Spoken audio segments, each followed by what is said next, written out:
ဂျွန်းကတော့အစားအသောက်အရမ်းမှတ်ပြီးစိတ်ညံလက်ညံရှိတဲ့သူအိမ်ကဆင်းရဲလို့နားစာမဲတက်လို့ရတဲ့ရဲချောင်းကိုရွေးချယ်ခဲ့တဲ့သူပါဟီယော့ကတော့တန်ရှင်းရေးအရမ်းကြိုက်တဲ့ထက်မြက်တဲ့လူတော်လေးဖြစ်ပြီးတခြားသူတွေနဲ့မတူဘဲထူးခြားတဲ့အရာကိုလုပ်ချင်လို့ဒီချောင်းကိုရောက်လာတာပါ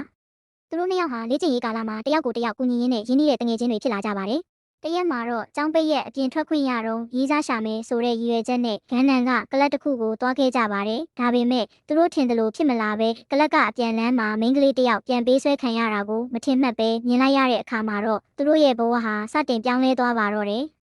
သူတို့နှစ်ယောက်ဟာရဲကျောင်းသားတွေပြီးဒီယာဇဝတ်မှုကိုချက်ချင်းကြောင်းကြဖို့နီးစပ်ရာရဲစခန်းကိုပြေးသွားကြပါတယ်ဒါပေမဲ့ရဲတွေကအရေးကြီးတဲ့လူကြီးသားသမီးပြန်ပေးဆွဲမှုတစ်ခုကိုပဲဦးစားပေးနေကြပြီးဒီမိန်းကလေးကိစ္စကိုအရေးမလုပ်ကြပါဘူးလူတစ်ယောက်ကိုကယ်ဖို့အတွက်ပထမဆုံး9နာရီ critical hour ကအရေးကြီးဆုံးပဲဆိုတဲ့သင်ခန်းစာကိုသတိရပြီးသူတို့နှစ်ယောက်ဟာကိုယ်တိုင်ပဲဒီမိန်းကလေးကိုရှာဖို့ဆုံးဖြတ်လိုက်ကြပါတယ်သူတို့မှရှိတာကတော့ထိုမိန်းကလေးခြံထားခဲ့တဲ့တီတီပန်းသည့်အထက်ပါကီထုတ်လေးတစ်ထုပ်ပါပဲအဲဒီကနေတဆင့်သူတို့ဟာမိန်းကလေးရဲ့အလုပ်ခွင်ကိုလိုက်ရှာရင်းနဲ့နောက်ွယ်မှာကြီးမားတဲ့ရာဇဝတ်ဂိုင်းကြီးတစ်ခုရှိနေတာကိုသိလိုက်ရပါတယ်ဒီဂိုင်းဟာမိန်းကလေးတွေကိုပြန်ပေးဆွဲပြီးသူတို့စီကမျိုး Wolverines တွေကိုတရားမဝင်ထုတ်ယူရောင်းချနေတဲ့ရက်ဆက်လုံးနဲ့ဂိုင်းကြီးဖြစ်နေပါတယ်သူတို့နှစ်ယောက်ဟာဂိုင်းချုပ်ကိုရှာတွေ့သွားပေမဲ့လက်တွေ့တိုက်ပွဲအတွေ့အကြုံမရှိသေးတဲ့အတွက်ရန်သူတွေရဲ့ဝိုင်းဝန်းရိုက်နှက်တာကိုခံလိုက်ရပြီးအဖမ်းခံလိုက်ရပါတယ်တော်တော်လေးခံစားလိုက်ရပေမဲ့သူတို့ဟာရဲကျောင်းမှာတင်ခဲ့တဲ့နီးစနစ်တွေနဲ့ကြိုးတွေကိုဖျက်ပြီးထွက်ပြေးနိုင်ခဲ့ပါတယ်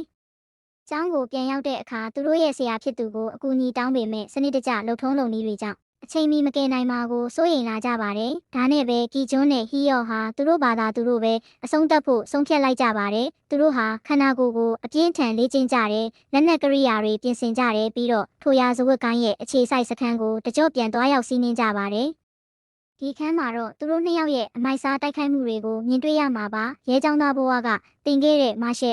martial arts တွေနံပါတ်တုပ်တွေကိုအသုံးချပြီးရန်သူအမြောက်အများကိုတယောက်ချင်းနှိမ်နင်းသွားပုံကတကယ်ကိုအားရစရာကောင်းလာပါတယ်။နောက်ဆုံးမှာတော့ပြန်ပေးဆွဲခံထားရတဲ့မိန်းကလေးတွေအားလုံးကိုကယ်ထုတ်နိုင်ခဲ့ပြီးဂိုင်းချုပ်ကြီးကိုလည်းလက်ရဖမ်းဆီးနိုင်ခဲ့ပါတယ်။ဇက်သိမ်းမှာတော့သူတို့ဟာစီကန်းဖောက်ဖျက်ပြီးအပြင်ထွက်ခဲ့တာကြောင့်ကျောင်းကနေထုတ်ပယ်ခံရမယ့်အခြေအနေနဲ့ရင်ဆိုင်ရပါတယ်။ဒါပေမဲ့သူတို့ရဲ့စိတ်ဓာတ်နဲ့စွမ်းဆောင်ရည်ကြောင့်ကျောင်းကနေမထုတ်ပဲလူထုရဲ့စစ်မှန်တဲ့ရဲကောင်းများအဖြစ်အတိအမှတ်ပြုခံရပြီးဇလန်းလေးကပျော်ရွှင်စရာကောင်းစွာပြီးဆုံးသွားပါတယ်။